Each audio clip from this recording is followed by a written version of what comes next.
नमस्कार दोस्तों, स्वागत है आपके अपने यूट्यूब चैनल संस्कृत अड्डा पर।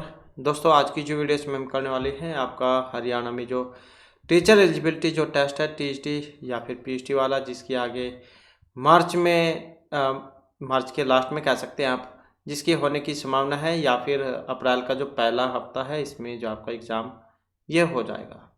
क्योंकि मार्च में 10वीं प्लस टू वालों के जो एग्ज़ाम है वो भी कंप्लीट हो जाएंगे, तो हो सकता है मार्च के अंत में आपका एग्ज़ाम लिया जाए या फिर अप्रैल के पहले हफ्ते में आपका एग्ज़ाम हो जाए। तो एग्ज़ाम चाहे मार्च में हो या अप्रैल में, हमने अपनी तैयारी वैसे ही जारी रखनी है। तो आपके एग्ज़ामों के लिए महत्वपूर्ण क्वेश्चन आज की वीडियो में हम यहाँ पर जो करने वाले हैं, सभी के सभी वेरी वेरी इंपॉर्टेंट है, और साहित्य जो है इससे हमारे क्वेश्चन रहेंगे। इनसे पहले वाली जो वीडियो थी उसमें हमने आपके 150 जो महत्वपूर्ण क्वेश्चन है इनको कंप्लीट किया था। इसके अलावा आपका सिलेबस और जो पूर्व वर्ष में एग्जाम हुए हैं सभी कुछ जो हमने पहले ही कंप्लीट कर लिया है। तो इन सभी को अगर आप देखना चाहते हैं तो इसे आप हमारे चैनल की प्लेलिस्ट में जाकर देख सकते हैं। स्टेट 2024 के नाम से जो है प्लेलिस्ट आपकी बनी हुई है। तो वो हमने आपका स्टेट शुरू होने से पहले बनाई थी, ताकि आपको जितने भी क्वेश्चन हैं सभी वीडियो एक साथ ही मिल जाएँ। तो उसमें जाकर आप सभी की सभी में देख सकते हैं। तो अपने जो क्वेश्चन है उनको अब हम देख लेते हैं। तो जिसमें हमारा यहाँ पर क्वेश्चन है कि जयद्रथ जो थे ये किसके हाथों मारे गए थे। तो महाभारत जो उसमें आते हैं जयद्रथ थे, तो किन के हाथों मारे जाते हैं, कृष्ण, बलराम, अर्जुन या फिर भीम के। तो यहाँ पर जो हमारा सी आंसर है ऑप्शन रहेगा सी वाला। तो किन के हाथों मारे जाते हैं, तो जो अर्जुन है। तो इनके बारे में जो घटना क्या थी तो वो भी हम देख लेते हैं, और यहाँ पर आप जैन के बारे में जान पाएंगे कि इनके साथ क्या हुआ था, किस तरीके से ये मारे गए थे। तो हिंदू धर्म का जो महाकाव्य है महाभारत, इसमें जयद्रथ सिंधु प्रदेश के राजा थे। इनका विवाह कौरवों की एक मैत्र बहन जो दुशाला थी इनसे हुआ था। जयद्रथ सिंधु नरेश वृद्ध क्षत्र के पुत्र थे, और वृद्ध क्षत्र के यहाँ जयद्रथ का जन्म काफ़ी समय बाद हुआ था, और उन्हें साथ ही यह वरदान भी प्राप्त हुआ था कि जयद्रथ का वध कोई सामान्य व्यक्ति नहीं कर पाएगा। और उसने साथ ही यह वरदान भी प्राप्त किया था कि जो भी जयद्रथ को मारकर जयद्रथ का सिर जमीन पर गिराएगा उसके सिर के हजारों टुकड़े हो जाएंगे। जब द्रोण ने चक्रू का निर्माण किया था तब जयद्रथ ने चक्रू के अंदर अभिमन्यु के वध में अहम भूमिका निभाई थी। अर्जुन श्री कृष्ण के अतिरिक्त केवल अभिमन्यु को ही चक्रू के अंदर प्रवेश करने का ज्ञान था, तो केवल यही जानते थे अंदर प्रवेश करना, लेकिन बाहर निकलना नहीं जानते थे। और अर्जुन श्री कृष्ण के अतिरिक्त केवल अभिमन्यु को ही चक्रू के अंदर प्रवेश करने का ज्ञान था, परंतु उससे जो बाहर निकलना नहीं तो पांडव सेना को पता था, और जिस द्वार को अभिमन्यु खोलेगा बाकी के पांडव उस बंद नहीं होने देंगे, उसे जहाँ बंद नहीं होने देंगे। पर जयद्रथ ने पांडवों को द्वार पर ही रोक लिया, और ऐसा सिर्फ इसी कारण संभव हुआ था क्योंकि उसे महादेव से यह वरदान प्राप्त था कि एक दिन के लिए अर्जुन के अतिरिक्त उसे कोई भी पांडव परास्त नहीं कर पाएगा। तो कौरवों के अभिमन्यु की हत्या करना जब अर्जुन को ज्ञात हुआ तब वह अत्यधिक क्रोधित हो उठे, और उसने प्रतिज्ञा की कि अगर वो कल सूर्यास्त के पश्चात जयद्रथ का वध न कर सका तो अग्निसमाधि ले लेगा। फिर जयद्रथ की जो सुरक्षा उसके लिए कौरव सेनापति द्रोण ने अत्यंत कठिन जो व्यूह था उसका निर्माण किया था, और जिसके कारण अर्जुन का जयद्रथ का वध करना कठिन हो गया। तब श्री कृष्ण ने क्या है अपनी माया से एक नकली सूर्यास्त करवा दिया, जिससे जो जयद्रथ थे वो भ्रमित हो गए, और फिर उत्साह के कारण व्यूह से बाहर आ गए। तब अर्जुन ने बाण चलाकर जयद्रथ का सिर धड़ से अलग कर दिया, और लगातार बाण चलाकर उसके सिर को उसके पिता के गोद में ही फेंक दिया, जिसे वरदान के कारण उसके पिता के सिर के हजारों टुकड़े हो गए थे। तो इस प्रकार से जो है जयद्रथ का जो वध है ये अर्जुन जो है इन्होंने किया था। तो इस प्रकार से जैन की मृत्यु हुई थी, क्योंकि इनको पहले वरदान मिल गया था कि तुम्हें कोई नहीं मार सकेगा। अगला क्वेश्चन आ जाता है हमारा यहाँ पर, हस्तिनापुर जो है ये राजधानी थी कौरवों, सहस्त्र, अर्जुन, पांडवों या सुधुमन की। तो किन की राजधानी थी, और ये थी कौरवों की, जो यहाँ पर ऑप्शन ए में दी गई है। तो ये तो हस्तिनापुर तो हो गई कौरवों की, और पांडवों की कौन सी थी, तो जो दिल्ली है पहले कहते थे, इसको इंद्रप्रस्थ के नाम से जाना जाता था। तो इंद्रप्रस्थ जो है ये इनकी थी। तो ये जो है आपकी पांडवों की थी। किंतु अनंतर शकुनी के फांसे के छल से पांडवों को 12 वर्ष का वनवास और 1 साल का ज्ञातवास हुआ था। फिर दुर्योधन की जो कुनीति थी, इससे फिर महाभारत का युद्ध हुआ था और फिर उसमें पांडव जय जीत गए थे। नेक्स्ट आ जाता है क्वेश्चन हमारा ऋक स्थान पुर्यत। तो ऋक स्थान जो फील करना है, यहाँ पर कष्ट, पर्दा, खलु, संपत्ति, विद्वता, दीर्घता या धार्मिकता। तो यहाँ पर इसमें क्या आएगा, और इसमें अगर हम देखें तो यहाँ पर ऑप्शन रहेगा सी वाला। क्या आएगा, सॉरी, ये दरिद्रता जो है यहाँ पर ये इसमें आएगा। दरिद्रता जो होती है वो निश्चय ही कष्ट वाली होती है, गरीबी जो होती है बहुत कठिन होती है। और कहाँ से ली गई है पंक्ति है, तो इस पंक्ति का जो संबंध है वो मृच्छकटिकम से है, जो महर्षि शूद्रक की है। और क्या है, ये 10 अंकों में है।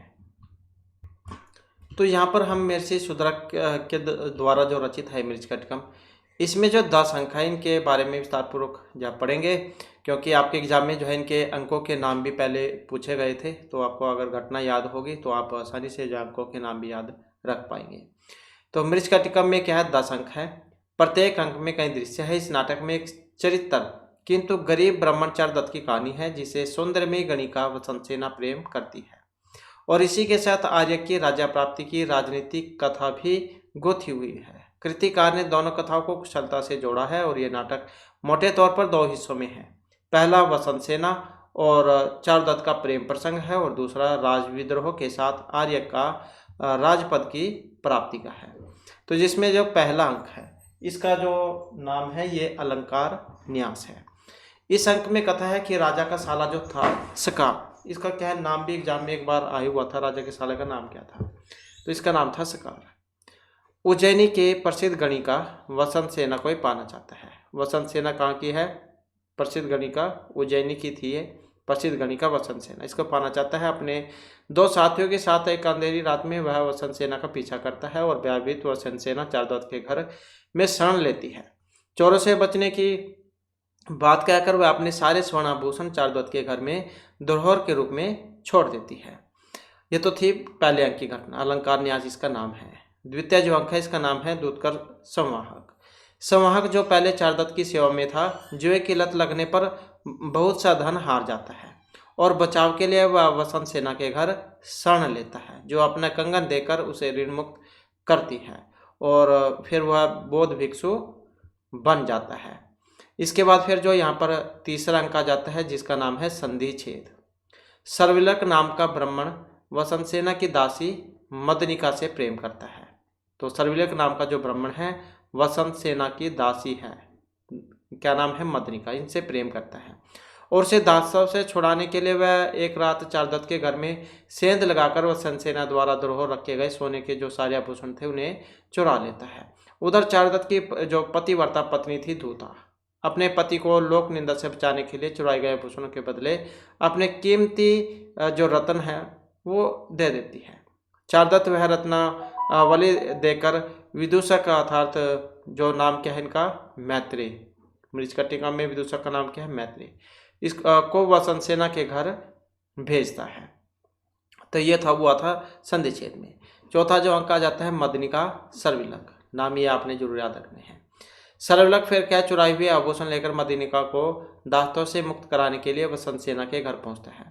चोरी की बात सुनकर मदनिका बहुत दुखी होती है और इस गलती को सुधारने की भावना से वह सर्विलक को यह समझाती है कि चोरी के आभूषण वसंतसेना को सौंप देने से वह चोर रहेगा, न चारुदत्त के सिर पर ऋण रहेगा और वसंतसेना के आभूषण उसे वापस मिल जाएंगे।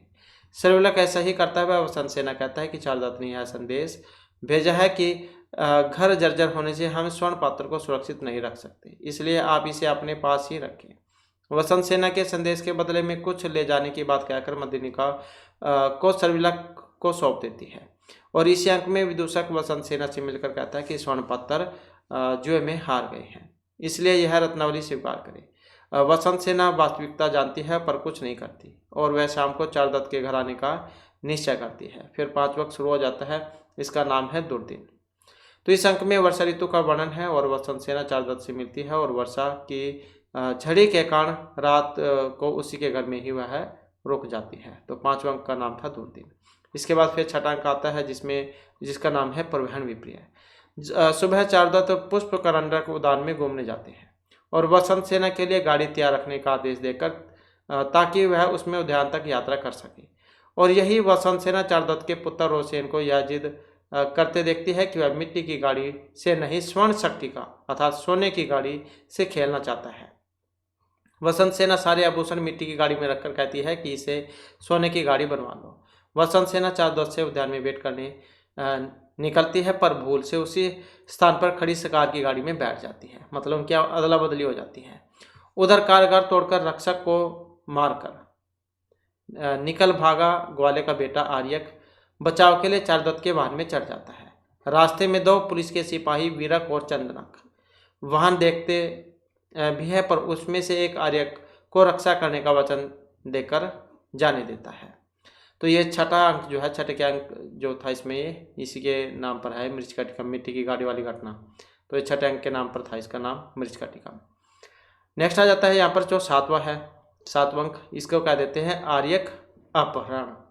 तो राजा पालक ने सिद्धों के भविष्यवाणी पर विश्वास करके जिस आर्यक नामक व्यक्ति को बंदी बना लिया था, जब वह बंधन तोड़कर बस्तबा चारुदत्त की गाड़ी में चढ़कर उद्यान में चारुदत्त के समक्ष आता है और उनसे शरण मांगता है, तो चारुदत्त उसे सुरक्षित अपनी गाड़ी में बाहर निकलवा देता है। तो आर्यक अपहरण 7वां अंक है। 8वां जो अंक है उसका नाम है वसंत सेना मर्दन। भूल से शिकार की गाड़ी में बैठी वसंत सेना जब उद्यान में पहुंचती है तो चारुदत्त के स्थान पर दुष्ट शिकार से उसका सामना होता है और वसंत सेना एक बार फिर शिकार के चंगुल में फंस जाती है।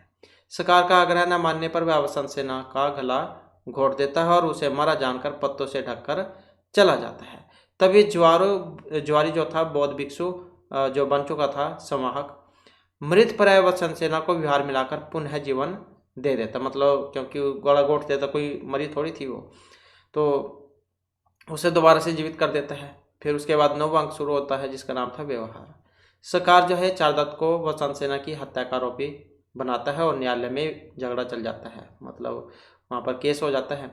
फिर चारुदत्त जो है स्वयं को निर्दोष साबित नहीं कर पाता और दुखी चारुदत्त अपने मित्र मैत्रेय की प्रतीक्षा करता है जो वसंत सेना के पास उन आभूषण को लौटाने गया था। तो जो वसंत सेना ने रोहसेन की मिट्टी की गाड़ी के स्थान पर सोने की गाड़ी बना लेने के लिए दिए थे, इसी क्षण वही आभूषण लेकर मैत्रेय आ जाता है, किंतु बातचीत करते हुए मैत्रेय से बगल में संभालते हुए आभूषण सबके सामने गिर पड़ते हैं और यह मान लिया जाता है कि आभूषण के लोभ में चारुदत्त ने ही वसंत सेना की हत्या की है और उसे मृत्युदंड का आदेश देकर वह जो वध स्थल जो था वहाँ पर ले जाया जाता है। फिर उसके बाद जो 10वां जो लास्ट अंक है संहार, वो शुरू हो जाता है। तो इस अंक में क्या है, एक तो शिकार का सेवक सतवर्क चारुदत्त को निर्दोष बताता है पर उसको कोई विश्वास नहीं करता। दूसरे ठीक इसी समय प्राण बचाने वाले बौद्ध भिक्षु बने संवाहक के साथ आकर वसंत सेना शिकार की दुष्टता व्यक्त कर देती है। जैसे फिल्मों में देखा होगा लास्ट समय पर जो है जो विलन जो होता है नायक, उसकी एंट्री हो जाती है और चारुदत्त झूठे आरोप में मुक्त हो जाता है। इधर राज्य में नए राजा आर्यक का आगमन होता है। वह न केवल आरोप मुक्त चारुदत्त को राज्य देता है बल्कि झूठा आरोप लगाने के कारण शिकार को मृत्युदंड भी देता है, किंतु चारुदत्त के कहने पर शिकार को भी क्षमा कर दिया जाता है। पतिव्रता धूता चारुदत्त के लिए मृत्यु दंड का समाचार सुनकर अग्नि प्रवेश को तत्पर हो उठती है। तभी चारुदत्त वहां उपस्थित होकर उसे दुखद घटना को रोकता है। राजा आर्यक प्रसन्न होकर वसंत सेना को वधु के पद से विभूषित करता है। भिक्षु संवाहक को जब विहारों का कुलपति बना दिया जाता है, दास स्थर्व को दासता से मुक्त किया जाता है। मृत्युदंड देने वाले चंडालों को चंडालों का प्रमुख बना दिया जाता है। चंडाल कौन थे? जो मृत्यु देते हैं, फांसी चढ़ाते हैं जो। यहाँ तक कि शिकार को भी अभयदान दिया जाता है। तो इस प्रकार से सुखद घटनाओं के साथ नाटक का जो अंत वो हो जाता है। तो इस प्रकार की ये घटना हुई थी इसमें मृच्छकटिका में। तो इसका ये जो अंक है वो आपने जो याद रखने, ये आपके एग्जाम में आएंगे। प्रथम अंक का नाम अलंकार न्यास, द्वितीय का नाम दूतकर संवाहक, तृतीय संधिच्छेद, चौथा जो मदनी का सर्विलक है, पंचम अंक का नाम दुर्दिन, छठा परिवहन विप्रिय, सप्तम अंक का नाम आर्य का अपहरण, 8वां है वसंत सेना मर्दन, 9वां व्यवहार और 10वां संहार। तो ऐसे जो यहाँ पर 10 अंकों के नाम हैं। तो इस प्रकार की घटना होती है इसमें। दरिद्रता जो होती है, गरीबी, वो बहुत कष्ट में जीवन उसमें बिताया जाता है। नेक्स्ट आ जाता है क्षिप्रायः कस्मिन् तटे वेधशाला स्थिता अस्ति, पूर्वस्मिन् उत्तरे पश्चिमे या फिर दक्षिणे। और इसमें देखें तो यहाँ पर हमारा जो आंसर है ऑप्शन रहेगा सी वाला। तो कौन सी थी ये? उत्तरे। तो क्षिप्रा नदी के उत्तर तट पर वेधशाला स्थित है। और क्षिप्रा जो नदी है ये उज्जैनी में है, जहाँ पर महाकाल शिव का मंदिर भी है। और ये जो घटना जो है ये मेघदूत में से ली गई है। मेघदूत जो है महर्षि कालिदास के द्वारा जो रचित है ये उसमें से है। अगला क्वेश्चन आ जाता है हमारा यहाँ पर अस्तो महासद्गम्य है, कुतः संकलित है। अस्तो महासद्गम्य तमसो महा ज्योतिर्गम्य है। हमें असत्य से सत्य की मतलब झूठ से सच की ओर ले चलो और बुराई से अच्छाई की ओर ले चलो। तो इस प्रकार के मंत्र आते हैं। और वेदात उपनिषद रामायणात या हितोपदेशात कहाँ से लिए गए हैं? तो इनका जो संबंध है ये उपनिषद से रहेगा। अगला क्वेश्चन आ जाता है पंचतंत्र से कति भागा सन्ति। पंचतंत्र, पंच यहाँ से आप समझ सकते हैं पंच का मतलब क्या है, पांच तंत्र हैं इसमें। तो क्या हो जाएगा यहाँ पर? तो यही हो जाएगा ऑप्शन बी वाला। तो इसमें क्या है? पांच तंत्र, मतलब पंचतंत्र पांच तंत्र है इसमें। और विष्णु शर्मा जो है उनके द्वारा रचित है। पंचतंत्र मतलब पांच तंत्र, नाम भी आपने याद रखने हैं इनके। तो पहला जो है यहाँ पर मित्र भेद, उसके बाद मित्र लाभ, मित्र भेद, मित्र लाभ, और काकोलोकिया, ये यहाँ पर हो जाएगा काको उल्लुकिया, उल्लुकियम, काकुल्लुकियम। और फिर ये लब्ध प्रणास, लब्ध प्रणास। और जो है फिर पांचवें नंबर को जाएगा अपरीक्षित कारक, अपरीक्षित कारक। तो ऐसे जाइए हो जाएंगे। तो ये आपके पांच है, पहला, दूसरा, ये तीसरा हो जाएगा, चौथा और ये पांचवा। तो इनके पांचों के नाम हैं। नेक्स्ट आ जाता है महाभारत से रचिता का। महाभारत जो इनके रचिता हैं कालिदास, भास, व्यास या तुलसीदास। तो कौन है? और इसमें जो हमारे यहाँ पर आंसर है ऑप्शन बी वाला। तो ये जो व्यास जो है इनके द्वारा रचित है। और ये अभिज्ञान महर्षि कालिदास के द्वारा 7 जो काव्य लिखे गए थे, अभिज्ञान शाकुंतलम, मालविका, अग्निमित्रम, मेघदूतम, ऋतुसंहार, ये वाले। नेक्स्ट आ जाता है कति वेदा संति। अब वेद जहाँ है कितने होते हैं वेद? तो वेद कितने हैं? 4 होते हैं, ऋग, यजुः, साम और अथर्ववेद।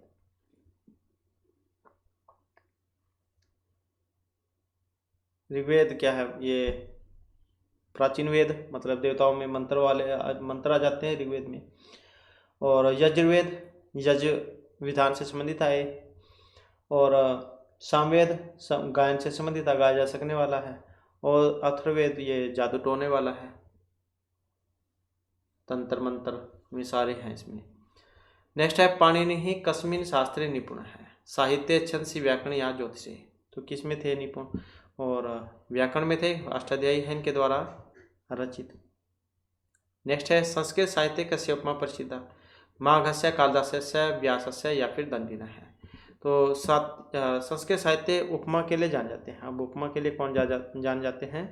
महर्षि कालिदास, उपमा कालिदासस्य, क्योंकि भारवे अर्थगौरवम, दंडिन है पदलालित्यम, और माघ्य संति त्रयो गुणा। नेक्स्ट है हमारा यहाँ पर पुन साम दुर्ज है शत्रुक है, लोभ, मोह, काम या क्रोध है। तो कौन सा है? लोभ, जो ऑप्शन ए में दिया गया है, नरक का दुर्जय शत्रु है। नचिकेता के जो पिता थे वाजसर्वा, ये यज के उपरांत एक ब्राह्मण के लोभ में आकर एक ऐसी दुर्बल गाय दान देते हैं जो दूध देने में असमर्थ थी। तब नचिकेता जा ये अनुमान करके कि मेरे पिता को नरक होगा, यमपुरी में जाकर यम को प्रसन्न करके अपने पिता के प्रसन्नता के लिए वरदान मांगते हैं। तो इस प्रकार की होती है इसमें भी एक घटना है। तो पुनसाम दुर्जय शत्रु, लोभ, लालच। नेक्स्ट आ जाता है याज्ञवल्क्य से पत्नी का आसीत, उर्वशी, इंद्राणी, मैत्रेयी या फिर गार्गी। तो याज्ञवल्क्य की पत्नी कौन थी? तो इनकी पत्नी जो इनका नाम था गार्गी। नेक्स्ट आ जाता है के गीत कहानी गायंती। तो सैनिक लेखिका, देशभक्ता, देव कहा, ये जैसे अनुवाद होता है तो ये वैसे है। तो क्या हो जाएगा इसमें? देवाहा, देवहा गीत कहानी गायंती। नेक्स्ट है राम है मंदाकिनी नदीम काम दर्शते, किसको दिखाते हैं? हनुमंतम, सुग्रीवम, लक्ष्मणम या सीताम। राम है मंदाकिनी नदीम, किन को दिखाते हैं? सीता को। नेक्स्ट आ जाता है व्याघ्र पथिक कथा कुतः संकलित है? महाभारतात, हितोपदेशात, रघुवंशात या ऋतु संहारात। तो व्याघ्र पथिक की कथा तो कहाँ से है? ये हितोपदेश में से है, जो नारायण पंडित जी उनके द्वारा रचित है। नेक्स्ट आ जाता है कर्मण्येवाधिकारस्ते। यहाँ पर कथन है अर्जुन, श्री कृष्ण, दुर्योधन या फिर युधिष्ठिर का। तो इसका जो यहाँ पर संबंध जो है किन से रहेगा? तो जो ऑप्शन सी में है अर्थात जो श्री कृष्ण है, क्योंकि ये देते हैं यहाँ पर गीता में अर्जुन को गीता का उपदेश कि तुम्हारा सिर्फ कर्म करने में ही अधिकार है, फल की इच्छा में नहीं। तो श्लोक मंत्र आता है इसमें कर्मण्येवाधिकारस्ते मा फलेषु कदाचन माँ कर्म फल हेतु भूते संघतो कर्मणि। मतलब तुम्हारा जो कर्म करने में ही अधिकार है, फल की चिंता में नहीं। तो फल जो है तुम्हें अपने आप मिल जाएगा जब उसका टाइम आएगा। नेक्स्ट है द्वारकाधीश का आसीत, पांथ, राम, कृष्ण या लक्ष्मण है? तो द्वारकाधीश कौन है? अर्थात श्री कृष्ण है, क्योंकि ये थे द्वारिका के राजा। नेक्स्ट है राजा दशरथस्य कुल गुरु आसीत। तो कौन थे? परशुराम, द्रोण है, वशिष्ठ या कर्णव है? तो ऑप्शन जो सी में अर्थात वशिष्ठ। तो राजा दशरथ के ये कुल गुरु थे। और जो कण्व है तो राजा दशरथ के कुल गुरु का नाम तो गया वशिष्ठ। और कण्व ऋषि कालिदास कृत प्रसिद्ध जो नाटक है अभिज्ञान शकुंतलम, इसके नायिका शकुंतला के धर्मपिता थे। और परशुराम के गुरु स्वयं भगवान शिव थे, जबकि परशुराम स्वयं भीष्म पितामह के गुरु थे, जो कि इतिहास प्रसिद्ध महाभारत के महान योद्धा हुए हैं। अगला क्वेश्चन है राजा दुष्यंत से पत्नी का आसीत, राधा, उर्वशी, मेनका या फिर शकुंतला। तो राजा दुष्यंत जो इनकी जो पत्नी थी तो इनका क्या नाम था? तो शकुंतला था, विज्ञान शकुंतलम में। नेक्स्ट है चित्रग्रीव का आसीत, मूषिक राज कपोत, दैत्य या वन राजा है? चित्रग्रीव कौन थे? चित्रग्रीव है कपोत राजा। नेक्स्ट है मैथिल कोकिल का विद्यापति, तुलसीदास या चाणक्य।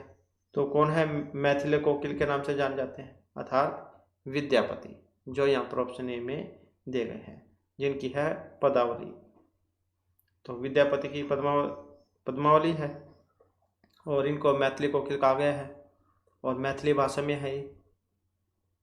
इसके अलावा इनकी कृतिलता, कृति पताका, गंगा वाक्यावली ये रचनाएं भी हैं। नेक्स्ट है महाभारत से युद्धम अभवत, हरि, मेला, कुरु, क्रीड़ा। आसान क्वेश्चन है, कहाँ पर हुआ था महाभारत का युद्ध? तो कुरुक्षेत्र में। नेक्स्ट है मेघदूतम की दृश्यम काव्यम। मेघदूत ये महाकाव्य, दृश्य, खंड या आदि काव्य क्या है मेघदूत? तो मेघदूत क्या है? तो इसे खंड काव्य जो है इसकी श्रेणी में रखा गया है। तो कौन सा हो जाएगा? ऑप्शन बी वाला। दो जो मेघ है उसमें बटा हुआ है पूर्व और उत्तर में। पूर्व जो मेघ है इसमें 63 श्लोक है और उत्तर वाले में 52 है। तो इस प्रकार से 115 श्लोक इसमें माने गए हैं और श्रृंगार वियोग रस इसमें रहेगा, क्योंकि जो यक्ष जो थे वो अपनी प्रियतमा से अलग हो जाते हैं, फिर उसको मेघ को ज़्यादा अपने दूत के रूप में भेजते हैं अपनी प्रियतमा के पास में। उपजीव का इसका अरमान रहेगा। नेक्स्ट आ जाता है मेघदूत दूत है काशीत। इसमें दूत कौन है? तो नाम से भी आप यहाँ पर याद रख सकते हैं, मेघदूत। तो यही थे इसमें, ऑप्शन जो ए में है। नेक्स्ट आ जाता है मेघदूतस्य नायिका है। इसमें जो नायक कौन थे मेघदूत में, नायक कौन है, तो यही है अर्थात यक्ष। अगला क्वेश्चन है विज्ञान शाकुंतलम इति नाटकस्य रचनाकार है। तो किन के द्वारा रचित है विज्ञान शाकुंतलम, महर्षि कालिदास। और किस में है, 7 अंकों में। अगला क्वेश्चन है शाकुंतलम नाटकस्य नायिका। आसान क्वेश्चन है। अब नायिका इनमें से कौन है, तो यही है शकुंतला। नाम से भी आप इसको याद रख सकते हैं।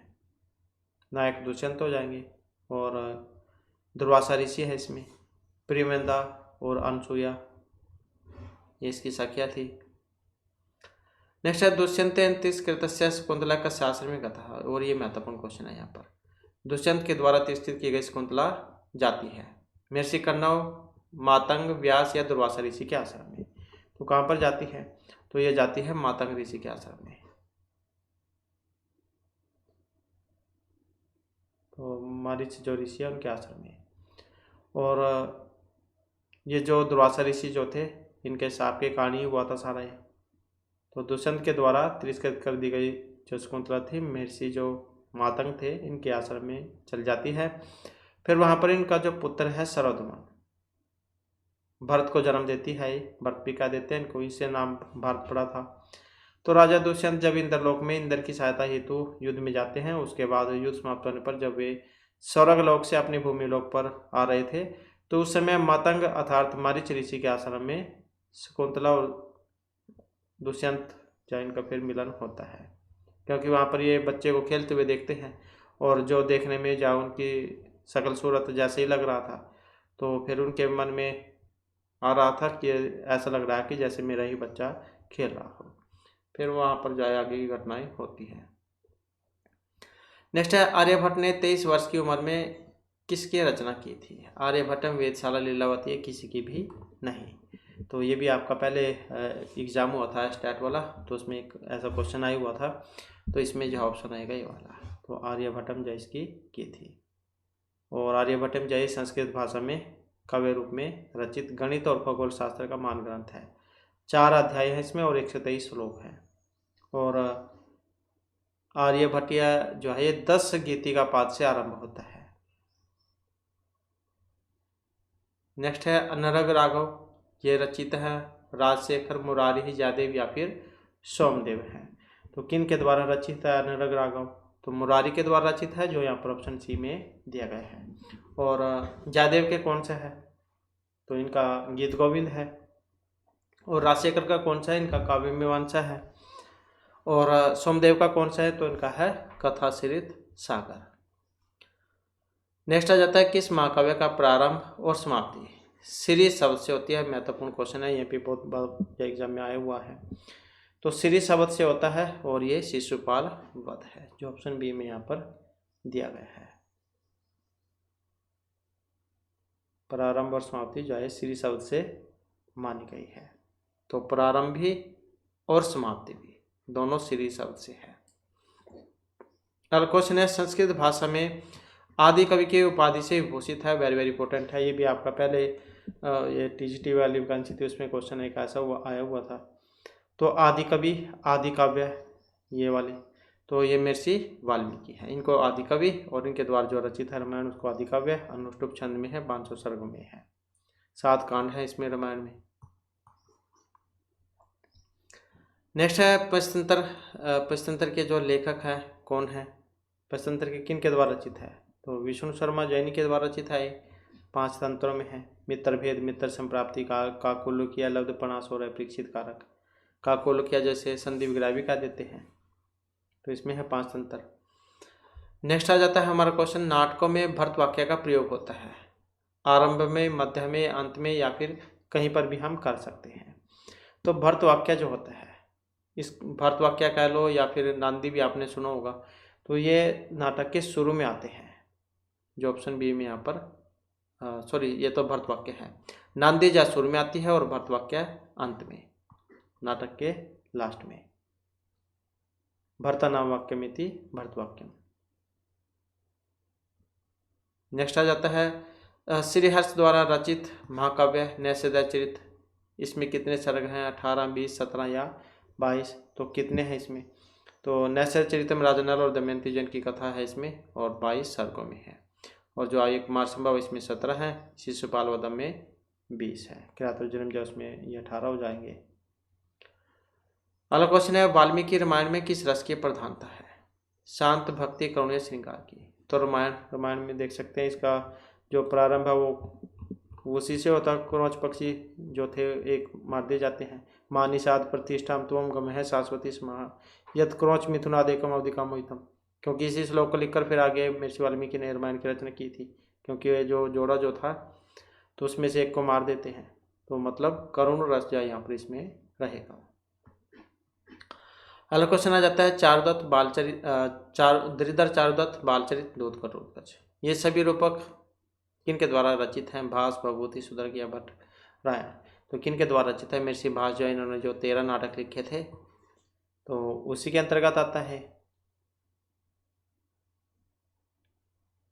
नेक्स्ट है, प्रियदर्शिका और जो रत्नावली है, इनके रचनाकार जो है कौन है? विशाखादत्त, हर्षवर्धन मुरारी या हेमचंद्र। तो प्रियदर्शिका और रत्नावली क्या है? नाटिका है ये दोनों, और जो नाटिका होती है उसमें 4 अंक होते हैं। और जो ये हर्षवर्धन जो है इनके द्वारा रचित है। इसके अलावा नागानंद जो नाटक है वो भी इन्होंने ही लिखा था। नेक्स्ट है, न धर्म वृद्धेषु वयः समीक्षते। यह वचन किन कवि के हैं? भास, कालिदास, व्यास या फिर भगवती। न धर्म वृद्धेषु वयः समीक्षते, तो जो ऑप्शन सी में है अर्थात महर्षि कालिदास। धर्म की वृद्धि अवस्था का मूल्यांकन नहीं करते। अल्पायु में ही ध्रुव एवं प्रहलाद धर्म की प्रकाष्ठा को प्राप्त कर अर्थात ईश्वर सानिध्य प्राप्त कर वंदनीय रहे हैं। तो न धर्म वृद्धेषु वयः समीक्षते। नेक्स्ट है, रावणवध नामक महाकाव्य, ये रचना है भट्टी, रत्नाकर, प्रवरसेन या भर्तृमेंट की। तो किन की थी रावणवध? तो भट्टी जो इन्हीं का ही है, भट्टी काव्य कह लो या फिर ये रावणवध तो इन्हीं की थी ये। और रत्नाकर इनकी वक्रोक्ति 85 का है। और ये जो ये भट्टाचार्य जो हैं, ऋषिकेश भट्टाचार्य, इनकी पर जो है ये प्रबंध मंजरी ये वाली थी इनकी। नेक्स्ट है, इनके पिता का नाम नीलकंठ था, माता का नाम था जतुकानी, और गुरु थे ज्ञानिधि। तो किस कवि की यहाँ पर बात हो रही है? ये भी आपके स्टैट का जो एग्जाम था इसमें पहला क्वेश्चन आया हुआ था। तो इसमें जो ऑप्शन रहेगा डी वाला अर्थात जो महर्षि भभूति है। तो इनके पिता का नाम नीलकंठ, माता का नाम था जतुकर्णी, और गुरु का नाम क्या था? ज्ञाननिधि। हो सकता है एग्जाम में ऐसे पूछ ले जाए महर्षि भभूति के गुरु का नाम, तो ये ज्ञाननिधि है।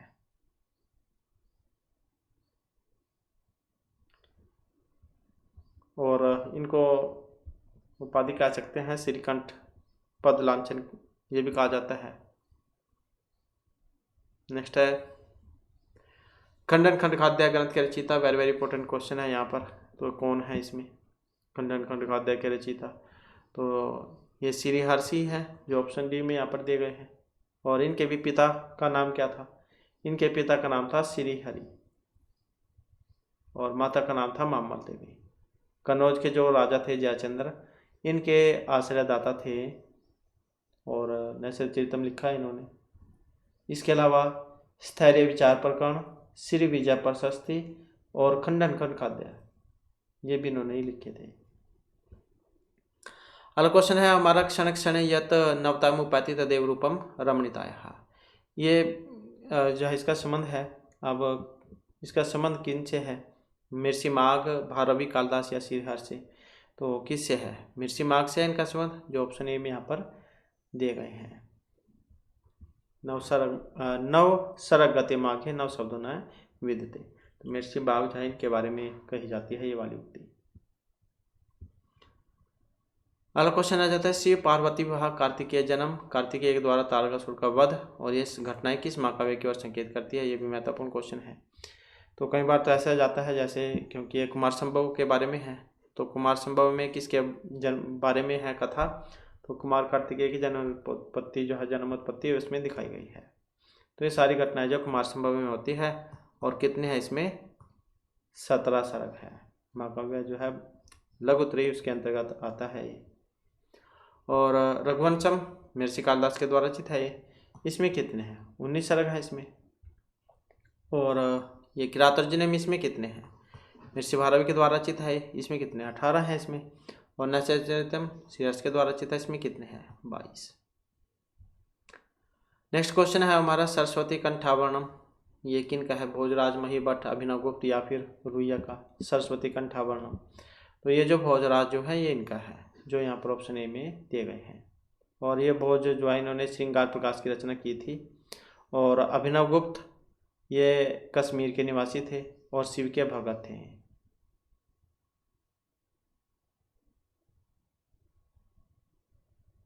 अगला क्वेश्चन है लघु सिद्धांत कौमुदी। ये रचित है भट्टोजी दीक्षित, कैयट, नागेश भट्ट या फिर वरदराज दीक्षित की लघु सिद्धांत कौमुदी। तो लघु सिद्धांत कौमुदी जो है ये वरदराज दीक्षित जो है इनकी है। और ये वरदराज जो है भट्टोजी दीक्षित के शिष्य थे। और इनके 4 ग्रंथ हमें प्राप्त होते हैं: लघु सिद्धांत कौमुदी, मध्य सिद्धांत कौमुदी, ग्रीवाण पद मंजरी और सार सिद्धांत कौमुदी। और ये लघु सिद्धांत कौमुदी जो ये व्याकरण में है। नेक्स्ट है तन्वी श्यामा शिखरी दर्शन पको भीम अद्रोष्ठी। ये जो पंक्ति है इसका संबंध है ऋतु संहारम, रघुवंशम, शपनवास दत्तम या फिर मेघ दूतम। तो इसका संबंध किससे है? तो ये इसका संबंध है मेघदूतम में से। और ये जो उत्तर मेघदूत जो है इसमें कोई पढ़ना चाहता है तो 22वें नंबर का श्लोक जो आपको मिल जाएगा।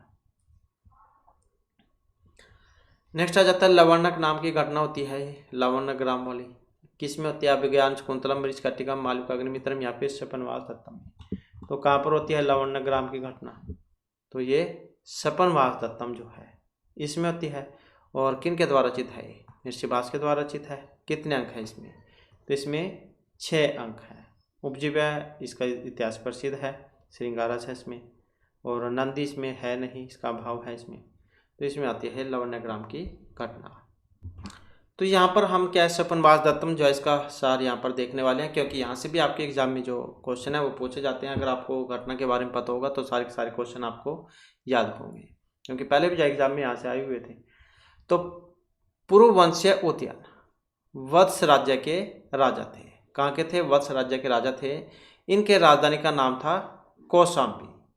और उन्हीं दिनों अवंती राज्य जिसकी राजधानी उज्जैनी भी थी में प्रद्योत नाम के राजा राज्य करते थे। महाराजा प्रद्योत अत्यंत विशाल सैन्य बल के स्वामी थे, इसलिए उन्हें महासेन के नाम से भी जाना जाता था।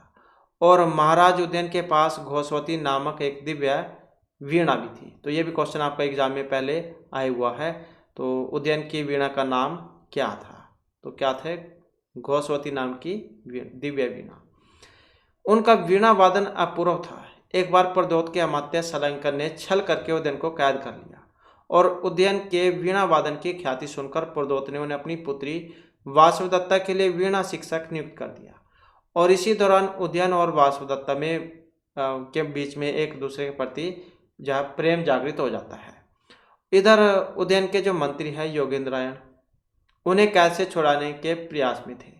योगेंद्रायण के चातुर्य से उदयन वासुदत्ता को साथ लेकर उज्जैनी से निकल भागने में सफल हो गए और कौशाम्बी आकर उन्होंने वासुदत्ता से विवाह कर लिया। उदयन वासुदत्ता के प्रेम में इतने खोई रहने लगी कि उन्हें राजकार्य की सुध ही नहीं रही। इस स्थिति का लाभ उठाकर आरुणी नामक उनके जो क्रूर शत्रु थे उन्होंने राज्य को उनसे छीन लिया। आरुणी से उदयन के राज्य को वापस लाने के लिए उनके जो मंत्री थे योगेंद्रायण और रोमनवान ये प्रयत्नशील हो गए, किंतु बिना किसी अन्य राज्य की सहायता के आरुणी को परास्त नहीं किया जा सकता था। फिर वासुदत्ता के जो पिता थे इनका नाम था प्रद्योत। तो वासुदत्ता के पिता प्रद्योत उदयन से नाराज थे और योगेंद्रायण को उनसे किसी प्रकार की उम्मीद भी नहीं थी जिसकी पुत्री भुगा कर ले गए हों। तो योगेंद्रायण को ज्योतिषियों के द्वारा पता चलता है कि मगध नरेश की बहन पद्मावती का विवाह जिन नरेश से होगा वे चक्रवर्ती सम्राट हो जाएंगे। योगेंद्रायण ने सोचा कि यदि किसी प्रकार से पद्मावती का विवाह उदयन से हो जाए तो उदयन को अवश्य ही उनका वत्स राज्य वापस मिल जाएगा, अरुण से वापस मिल जाएगा। और सातवें चक्रवर्ती जो सम्राट हैं वे भी बन जाएंगे। फिर योगेंद्र जो महाराज उदयन के विवाह पद्मावती से करवा देने की अपनी योजना के विषय में वासुदत्ता को बताते हैं। पति की मंगल कामना चाहने वाली वासुदत्ता इस विवाह के लिए राजी हो जाती है, किंतु योगेंद्र भली भांति जानते थे कि उदयन अपनी पत्नी वासुदत्ता से बहुत ज़्यादा प्यार करते हैं और वे अपने दूसरे विवाह के लिए कभी भी राजी नहीं होंगे। इसलिए उन्होंने वासुदत्ता को एक अन्य मंत्री रोमनवान के साथ मिलकर एक योजना बनाई, और जो योजना उसके अनुसार उदयन को राजपरिवार तथा विश्वास पात्र सहयोगियों के साथ लेकर आखेट के लिए वन में भेज देते हैं, जहाँ वे सभी लोग शिविर में रहने लगे।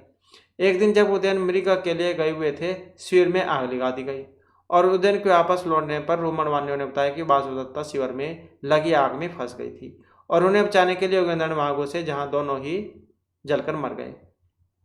उदयन इस समाचार से अत्यंत दुखी हो गए, किंतु रोमनवान तथा अन्य अमात्यों ने अनेक प्रकार से सांत्वना देकर उन्हें संभाला। इधर योगेंद्र वासुदत्ता को साथ लेकर जो परिवारजक थे इनके वेश में मगध राजपुत्री पद्मावती के पास पहुंच गए और प्रच्छन्न वासुदत्ता अवंतिका को पद्मावती के पास धरोहर के रूप में रख दिया। अवंतिका को पद्मावती के पास धरोहर के रूप में रख दिया। अवंतिका पद्मावती की वेश अनुग्रह पात्र बन गई और उन्होंने महाराज उदयन का गुणगान करके पद्मावती को उनके प्रति आकर्षित कर लिया, मतलब उसके प्यार में डाल दी वो।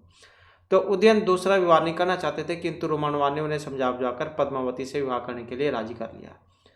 तो इस प्रकार से उदयन का विवाह जो पद्मावती से हो गया और विवाह के बाद मगध नरेश की सहायता से उदयन ने अरुणी पर आक्रमण कर दिया और उसे परास्त कर अपने राज्य वापस ले लिया। अंत में फिर अत्यंत नाटकीय ढंग से योगेंद्र और वासुदत्ता ने स्वयं को प्रकट कर दिया। योगेंद्र ने अपनी धृष्टता एवं दुस्साहस के लिए क्षमा निवेदन किया।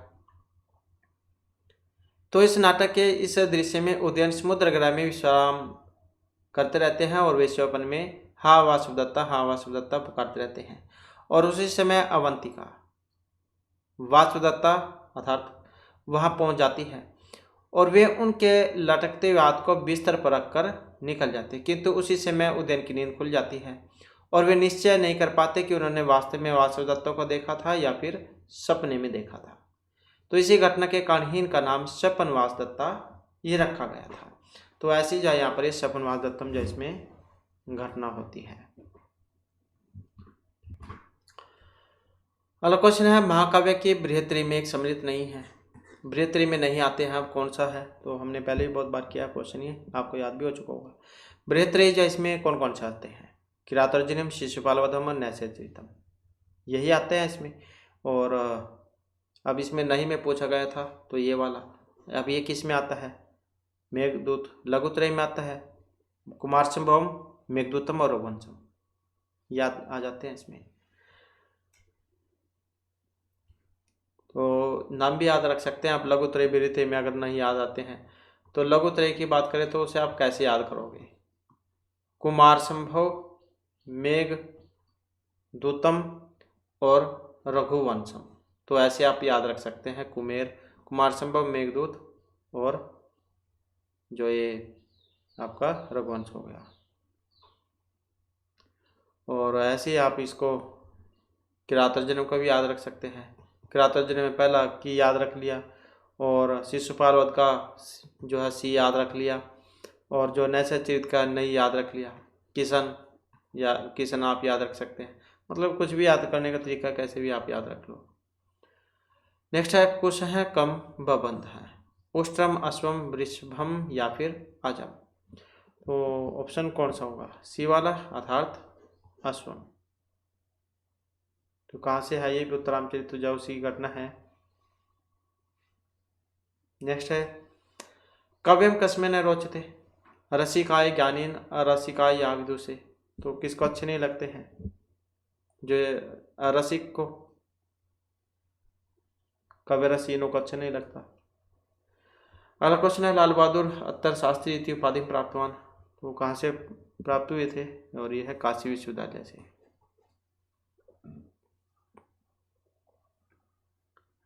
नेक्स्ट है, अनेन रिपु मित्र निबध्यते देहेन आत्मना अर्थेन या सूत्रेण, तो कौन सा आएगा इसमें? अर्थेन, ऑप्शन बी वाला। नेक्स्ट है अस्य अलंकार से प्रयोग कालिदास विशेषता थी, तो किस अलंकार के लिए महर्षि कालिदास को जाना जाता है? तो उपमा के लिए जान जाते हैं, नहीं, उपमा कालिदास से है। नेक्स्ट आ जाता है हमारा पद्य है नाम की, पंच पादात्मक, 9 पादात्मक, 10 पादात्मक या चतुष्पादात्मक, तो कौन सा है? ऑप्शन डी वाला, चतुष्पादात्मक। नेक्स्ट है महाकवि है काव्य नाम की, महाकवि कादम्बरी अभिज्ञान शाकुंतलम शिशुपालवधम या नैसे चरितम, माघ जो कवि हैं कौन सा था इनका? शिशुपालवधम। तो यही था इनका 20 जो सर्गों में है। नेक्स्ट क्वेश्चन है कालिदासस्मिन् युगे आसीत् इति बहुमतम, मौर्य, गुप्त, होयसल या चोल, कौन से युग के हुए हैं महर्षि कालिदास? तो इनका संबंध गुप्त युग से माना गया है। नेक्स्ट है लाल बहादुर माता, इनकी माता कौन थी? श्रीमती विजयम्बा, दुलारी, काशीबाई या कौन थी? तो इनका क्या नाम था? श्रीमती दुलारी। नेक्स्ट आ जाता है क्वेश्चन हमारा चंपू रामायण से शैली, लाटी, पंचाली, गौड़ी या वैदर्भी, कौन सी है? और जो ऑप्शन डी में दी गई है अर्थात यहाँ पर वैदर्भी। और ये चंपू किन का है? तो भोज जान की है ये चंपू रामायण। नल चंपू तो आपने पढ़ा होगा, लेकिन वो त्रिविक्रम भट्ट का था, ये चंपू रामायण है। तो चंपू रामायण जो है ये भोजराज जो हुए हैं इनकी है। इसमें इन्होंने बालकांड से लेकर सुंदरकांड तक का जो है वर्णन किया है। नेक्स्ट है बाणस्य ऐतिहासिक काव्य, कौन सा है महर्षि बाण भट्ट का? तो यही था हर्षचरितम। तो इस प्रकार से जो हमारे क्लास में महत्वपूर्ण क्वेश्चन थे, नेक्स्ट वीडियो इसमें इससे आगे के जो महत्वपूर्ण क्वेश्चन है उन्हें हम कंप्लीट करेंगे। और दोस्तों हमारे साथ अंत बनाने के लिए धन्यवाद।